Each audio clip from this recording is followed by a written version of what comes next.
ओम नमः शिवाय। नमस्कार दोस्तों, मेरे चैनल व्रत एवं कथा में आपका स्वागत है। तो आज मैं आपके लिए कार्तिक मास का 35वां अध्याय लेकर आई हूँ। तो आइए, अध्याय कुछ इस प्रकार है। इतनी कथा सुनकर सभी ऋषि सूत जी से बोले, हे सूत जी, अब आप हमें तुलसी विवाह की विधि बताइए। सूत जी बोले, कार्तिक शुक्ला नवमी को द्वापर युग का आरंभ हुआ है।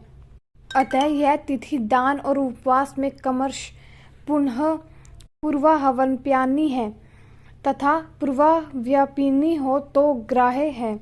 इस तिथि को नवमी से एकादशी तक मनुष्य शास्त्रोक्त विधि से तुलसी के विवाह का उत्सव करे तो उसे कन्यादान का फल प्राप्त होता है। पूर्व काल में कनक की पुत्री किशोरी ने एकादशी तिथि में संध्या के समय तुलसी की वैवाहिक विधि संपन्न की। इससे वह किशोरी वैद्य दोष से मुक्त हो गई।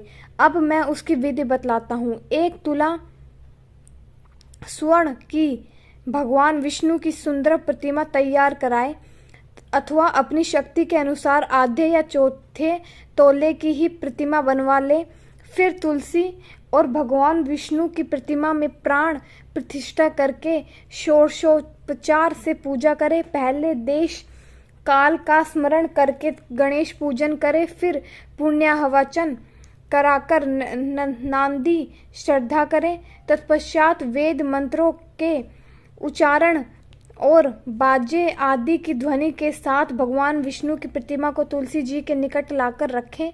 प्रतिमा को वस्त्रों से आच्छादित करना चाहिए। उस समय भगवान का आह्वान करें, भगवान केशव आइए, देव मैं आपकी पूजा करूंगा, आपकी सेवा में तुलसी को समर्पित करूंगा, आप मेरे संपूर्ण मनोरथों को पूर्ण करें। इस प्रकार आह्वान के पश्चात 3 बार अधर्य बाद और विष्ठर का उच्चारण करके इन्हें बारी बारी से भगवान को समर्पित करें। फिर आचमन्य पद का 3 बार उच्चारण करके भगवान को आचमन कराएं।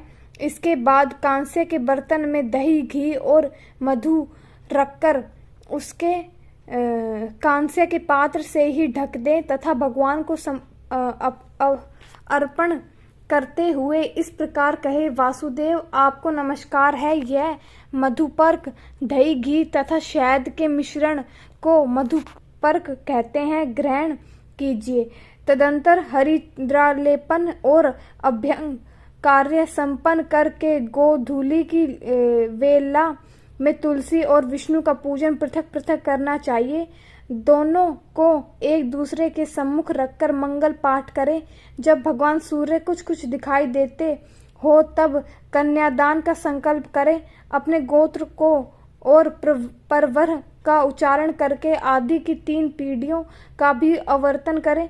तत्पश्चात भगवान इसे इस प्रकार कहें, आदि मध्य और अंत से रहित त्रिभुवन पालक परमेश्वर, इस तुलसी दल को आप विवाह की विधि से ग्रहण करें। यह पार्वती के बीज से प्रकट हुई है, वृंदा की भस्म में स्थित रही है तथा आदि मध्य और अंत से शून्य है। आपको तुलसी बहुत ही प्रिय है, अतः इसे मैं आपकी सेवा में अर्पित करता हूँ। मैंने जल के घड़ों से सींचकर और अन्य प्रकार की सेवाएं करके अपनी पुत्री की भांति इसे पाला पोसा और बढ़ाया है। आपकी प्रिय तुलसी मैं आपको दे रहा हूँ, प्रभु आप इसे ग्रहण करें। इस प्रकार तुलसी का दान करके फिर उन दोनों अर्थात तुलसी और भगवान विष्णु की पूजा करें, विवाह का उत्साह मनाएं। सुबह होने पर पुनः तुलसी और विष्णु जी का पूजन करें। अग्नि के स्थापन कर के उसमें द्वादशाक्षर मंत्र से खीर, घी, मधु और तिल मिश्रित हवनीय द्रव्य की 108 आहुति दे। फिर स्विष्टकर्त होमक करके पूर्णाहुति दे। आचार्य की पूजा करके होम के शेष विधि पूरी करें। उसके बाद भगवान से इस प्रकार प्रार्थना करें, हे प्रभु आपकी प्रसन्नता के लिए मैंने यह व्रत किया है। जनार्दन, इसमें जो न्यूनता और हो वह आपके प्रसाद से पूर्णता को प्राप्त हो जाए। यदि द्वादशी में रेवती का 4था चरण बीत रहा हो तो उस समय पारण न करे। जो उस समय भी पारण करता है वह अपने व्रत को निष्फल कर देते हैं। भोजन को पश्चात तुलसी स्वतः गलकर गिरे हुए पत्तों को खाकर मनुष्य जब पापों से मुक्त हो जाता है। भोजन के अंत में उख, आंवला और बेर का फल खा लेने से उचित दोष मिट जाता है। तदंतर भगवान का विसर्जन करते हुए कहें, भगवान आप तुलसी के साथ वैकुंठ धाम में पधारे। प्रभु मेरे द्वार की हुई पूजा ग्रहण आप करके आप सदैव संतुष्ट करें। इस प्रकार देवेश्वर विष्णु का विसर्जन करके मूर्ति आदि सब सामग्री आचार्य को अर्पण करें। इसमें मनुष्य कृतार्थ हो जाता है। यह विधि सुनकर सूत जी ने ऋषियों से कहा, हे ऋषियों, इस प्रकार जो मनुष्य श्रद्धापूर्वक सत्य, शांति और संतोष को धारण करता है, भगवान विष्णु को तुलसी दल समर्पित करता है, उसके सभी पापों का नाश हो जाता है और वह संसार के सुखों को भोगकर अंत में विष्णु लोक को प्राप्त करता है। हे ऋषिवरों, यह कार्तिक महात्म्य सब रोगों और संपूर्ण पापों का नाश करने वाला है। जो मनुष्य इस महात्म्य को भक्तिपूर्वक पढ़ता है और जो सुनकर धारण करता है, वह सब पापों से मुक्त हो भगवान विष्णु के लोक में जाता है।